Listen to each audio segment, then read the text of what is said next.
चर्चाएं चल रही हैं। और यदि आपको नहीं पता है तो मैं आपको बता दूं कि हलाल सर्टिफिकेशन जो होता है वो कई सारी जगहों पर सिर्फ मीट या फिर नॉनवेज के लिए ही नहीं बल्कि वेज चीज़ों के लिए भी ज़रूरी होता है और दूसरे प्रोडक्ट्स के लिए भी ज़रूरी होता है। तो ऐसे में हलाल सर्टिफिकेशन को लेकर ये सवाल उठ रहे हैं कि भाई हलाल सर्टिफिकेट की जो नियम और कायदे होते हैं उनके अनुसार एक मुसलमान ही ये सब काम कर सकता है। मतलब हलाल सर्टिफिकेशन में जो पूरे पॉलिसीज़ को आपको फॉलो करना है वो सिर्फ एक मुसलमान व्यक्ति ही कर सकता है। तो क्या ऐसे में एक 20% कम्युनिटी के लिए जो चीज़ सर्टिफिकेट जो ज़रूरी है उसके लिए क्या बाकी के 80% लोगों के ऊपर इसको थोपा जाना ज़रूरी है? ये एक इस समय वाद विवाद का विषय बन चुका है। ज़रा समझते हैं इसके ऊपर हिमालय के एक सर्टिफिकेट के कारण क्यों इतना बवाल मचा है और क्यों लोग इसके बारे में इतनी चर्चा कर रहे हैं। हिजाब विवाद को लेकर चर्चा में कर्नाटक में अब हलाल मीट के बॉयकॉट की मांग उठने लगी। कर्नाटक में उगाड़ी पर्व जो हिंदू नववर्ष का त्यौहार है, इससे ठीक पहले हलाल मीट के खिलाफ कैंपेन चल रहा है। दरअसल उगाड़ी के एक दिन बाद हिंदुओं के एक वर्ग द्वारा भगवान को मांस चढ़ाने की परंपरा रही है और भाजपा नेता सीटी रवि ने इसे हलाल मीट पर हल्ला बोल दिया है। उन्होंने इसे आर्थिक जिहाद करार दिया है। सीटी रवि ने कहा कहना है कि हलाल मांस उनके भगवान को चढ़ाया जाता है जो उन्हें मुस्लिमों को प्रिय है, लेकिन हिंदुओं के लिए ये किसी छोड़े हुए खाने की तरह है। वैसे हलाल मीट पर शुरू हुए इस विवाद में हिमालय ड्रग कंपनी भी सोशल मीडिया पर अपनी हलाल पॉलिसी वायरल होने के बाद से लोगों के निशाने पर है। दरअसल सोशल मीडिया पर वायरल हो रही हिमालय कंपनी की हलाल पॉलिसी में लिखा है कि हम हिमालय कंपनी के सदस्य ईमानदारी के साथ मुसलमानों के हलाल उत्पादों का इस्तेमाल करने की बाध्यता को पूरा करने के लिए अपने उत्पादों, हर्बल केमिकल, फूड कलर को पूरी तरह से हलाल रखते हैं। हमारे उत्पाद इस्लामी कानून शरिया का पालन करते हैं और इस्लामी कानून के तहत किसी भी वर्जित सामग्री से मुक्त है। हमने हलाल प्रमाणन से जुड़े सभी मामलों पर जिम्मेदारी से काम करने के लिए वरिष्ठ अधिकारियों, मतलब कि जिसमें कि मुस्लिम लोग भी शामिल हैं, इनकी एक मैनेजमेंट टीम बनाई है। वैसे हलाल मीट को लेकर विवाद केवल भारत में ही नहीं होता बल्कि दुनिया के कई ऐसे देश हैं जो हलाल मीट पर बैन है। इस कंडीशन में सवाल ये उठना लाजमी है कि केवल मीट ही नहीं वेज चीज़ों के लिए भी हलाल सर्टिफिकेशन आखिर क्यों ज़रूरी है। तो समझते हैं कि आर्थिक जिहाद को लेकर ये जो हलाल मीट वाला पूरा मुद्दा उठ रहा है क्या है। भाजपा नेता सीटी रवि ने कहा है कि हलाल मीट एक आर्थिक जिहाद है। इसको योजनाबद्ध तरीके से बनाया गया है ताकि इस उत्पाद को सिर्फ मुसलमानों से ही खरीदा जा सके, ना कि हिंदुओं से। जब मुस्लिम हिंदुओं से मांस खरीदने से इनकार करते हैं तो आप हिंदुओं से क्यों कह रहे हैं कि वो उनसे, मतलब कि मुसलमानों से खरीदें। दरअसल भारत इकलौता देश नहीं है जहां हलाल मीट के व्यापार पर ज़्यादातर मुस्लिम समुदाय का दबदबा है और अन्य समुदाय इस व्यापार से दूर हो गए हैं, क्योंकि हलाल मीट के लिए जानवरों के गले को रेता जाता है, जबकि झटका मीट में एक झटके में जानवरों की गर्दन अलग कर दी जाती है। 2020 से पहले भारत में भी मांस निर्यात के लिए हलाल मीट सर्टिफिकेशन की जरूरत पड़ती थी, लेकिन भारत सरकार ने निर्यात होने वाले मीट के लिए हलाल शब्द को हटाकर उसकी जगह आयातित देश के नियमों के हिसाब से काटे गए मांस को जोड़ दिया था। आसान शब्दों में कहा जाए तो जिन देशों में निर्यात के लिए हलाल सर्टिफिकेशन जरूरी है वहाँ हलाल मीट ही जा रहा है, लेकिन ये कागजों पर हलाल शब्द के साथ मौजूद नहीं है। सिख समुदाय में हलाल मीट खाने की मनाही है और वे झटका मीट खाते हैं। वहीं हिंदुओं में भी गैर शाकाहारी वर्ग के लोग हलाल मीट ही खाना पड़ता है। हलाल मीट का विरोध करने वालों की ओर से तर्क दिया जाता है कि गैर मुस्लिम वर्ग के लोगों को जबरन हलाल मीट खिलाया जाता है, जबकि उनके यहाँ हलाल मीट जैसी कोई अवधारणा है ही नहीं। इसके बावजूद बहुसंख्यक लोगों को हलाल मीट खाने के लिए मजबूर होना पड़ता है, क्योंकि इस व्यापार पर मुस्लिम समुदाय का कब्जा है।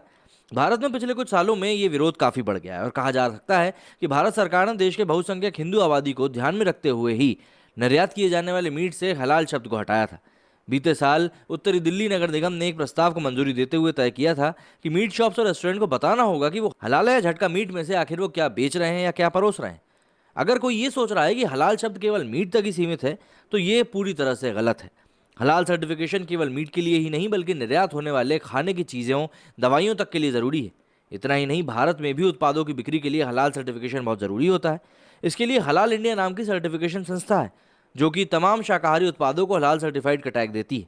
दरअसल हलाल इंडिया ये देखती है कि किसी भी खाने की चीज़ में कुछ ऐसा शामिल ना हो जो इस्लाम में हराम हो या फिर उसकी कैटेगरी में आता हो। आमतौर पर हलाल सर्टिफिकेशन में सूअर के मांस और अल्कोहल से जुड़ी चीज़ों पर ध्यान दिया जाता है। ये तो ऐसे कहने वाली बात हो गई जैसे मुस्लिम समुदाय का कोई भी व्यक्ति शराब का सेवन करता ही नहीं है। मुस्लिमों में हलाल मीट को ही खाया जाता है, क्योंकि ये मुस्लिमों की मान्यता है कि किसी जानवर को हलाल करने के लिए उसके गले को धीरे धीरे रेतते समय विशेष आयतें पड़ी जाती हैं, जिससे जानवर का मांस पवित्र हो जाता है। इसी के चलते दुनिया भर के मुस्लिम केवल हलाल मीट ही खाते हैं। आसान शब्दों में कहा जाए तो मुस्लिम समुदाय की ओर से झटका मीट का किए जाने का विरोध निजी धार्मिक मामला हो सकता है, लेकिन भारत में अगर हिंदू हलाल का विरोध करते हैं तो उसे सांप्रदायिक साबित करने में थोड़ा सा भी वक्त नहीं लगता। सवाल उठना लाजमी है कि आखिर हिंदुओं को मुस्लिम समुदाय की मान्यताओं के हिसाब से चलने को क्यों मजबूर किया जाता है। वहीं हिमालय कंपनी के वायरल हो रही हलाल पॉलिसी के मामले की बात करें तो अभिनेता परेश रावल द्वारा सोशल मीडिया पर बॉयकॉट हिमालय का पोस्ट करने के बाद इस ट्रेंड ने और भी ज़्यादा जोर पकड़ लिया। कंपनी ने लिखा कि हिमालय वेलनेस कंपनी 100 से ज़्यादा देशों में अपने प्रोडक्ट निर्यात करती है। कुछ देशों में निर्यात के लिए हलाल सर्टिफिकेशन ज़रूरी है, इसके लिए हलाल सर्टिफिकेशन लिया जाता है। हम साफ करना चाहते हैं कि जैसा कुछ सोशल मीडिया पोस्ट में दावा किया जा रहा है, हिमालय में किसी भी प्रोडक्ट में मीट नहीं है। हलाल सर्टिफिकेशन का मतलब जानवरों से निकली गई सामग्री से नहीं, लेकिन अहम सवाल यही है कि भारत में मैदा या नमक जैसी शाकाहारी चीज़ों के लिए भी हलाल सर्टिफिकेशन की आखिर क्यों ज़रूरत पड़ती है। जाहिर सी बात है, ये सवाल कुछ ऐसा है जो कि कई लोगों के दिमाग में अभी भी बैठा रहेगा, क्योंकि इसको क्लैरिफाई आप इतनी आसानी से कर नहीं सकते और आखिर कैसे कर सकते हैं, क्योंकि ये चीज़ें कुछ ऐसी हैं जो कि काफ़ी ज़्यादा पेचीदा भी हैं। इसी पूरे विषय को लेकर सोशल मीडिया पर लोग से नो टू हलाला करके ट्वीट भी कर रहे हैं, जिसमें कि कई सारी चीज़ें हैं जो कि लोग अपने तरीके से बताना चाह रहे हैं यहाँ पर पब्लिक को। जैसे कि हम अगर इस हैशटैग के ऊपर चलते हैं जिसमें कि से नो टू हलाला की बात हो रही है, तो इसमें सबसे पहले शेफाली वैद्य का ट्वीट आता है जिसमें ये लिखती हैं कि टॉकिंग अबाउट हलाल, I don't travel in air Asia India if I can help it. They proudly announce in their flights that all their meat is halal certified. This when 90% of their passengers in India are non-Muslims. इसके अगले tweet में यहाँ पर हिमालय की वो policy लगाई गई जिसका हम लोग बात कर रहे थे। इसके ऊपर संजय लिखते हैं कि I have stopped buying Himalaya products, have you. इसके आगे और चलते हैं तो ऐसे ही शेफाली वैद्य का एक और ट्वीट है जिसमें कि वो लिखती हैं कि so I got to know from someone who has worked with the airline industry for over 20 years that all airlines serve only halal meat, only they don't announce it. Even if you ask for a Hindu meal, all they do it avoid beef. There is no provision for झटका। इसके आगे saffron boys ने भी इसी को लेकर एक tweet करते हुए अपनी जानकारी दी है। भारत सिंह लिखते हैं हलाल इज देयर राइट, रिजेक्टिंग हलाल is our right, isn't it. यहाँ पर वही 15% और 85% की बात करेगी कि 15% लोग हलाल खाना चाहते हैं और 85% लोगों के लिए इसकी कोई वैल्यू नहीं है, तो फिर आखिर सबके ऊपर ये क्यों थोपा जाता है। शेफाली वादे के काफ़ी सारे ट्वीट हैं। एक और ट्वीट में लिखा है कि till a few years ago no one was talking about say no to हलाल, most Hindus weren't even aware of halal certification and its economic ramification. Now we have MSM talking about the economic apprehended caused by halal. That's another post 2014 change. ये देखिए अलग अलग लोग इसको लेकर बात कर रहे हैं, जिक्र कर रहे हैं। ये रेड लाल लाइन में क्या लिखा हुआ है जरा इसकी तरफ देख लेते हैं कि are products comply with Islamic law, शरिया लॉ। बहुत बढ़िया। इसके आगे संदीप लिखते हैं Gudi Padwa is the most important festival of Hindus, why should Hindus eat हलाल meat on this day, appeal to Hindus not to eat हलाल meat, why should Indian airlines like SpiceJet, Air Vistara, IndiGo. बाप रे। अतुल मिश्रा लिखते हैं कि we are a Hindu family and while we respect Muslim communities need to consume हलाल product, we don't appreciate being force fed शरीयत compliant product, so no more Himalaya for me, so for my or for my family. यहाँ पर हिमालय का भी काफ़ी बड़ा boycott किया जा रहा है। केलरी आचू लिखते हैं we do not need an Islamic food quality certification, we have FSSI for that, say no to हलाल। इसके ऊपर आकिब रज़ा खानी शायद क्विंट से आते हैं पत्रकार, ये जानकारी दे रहे हैं कि भैया हलाल is a food standard certification, it's that simple, everything else is hateful noise.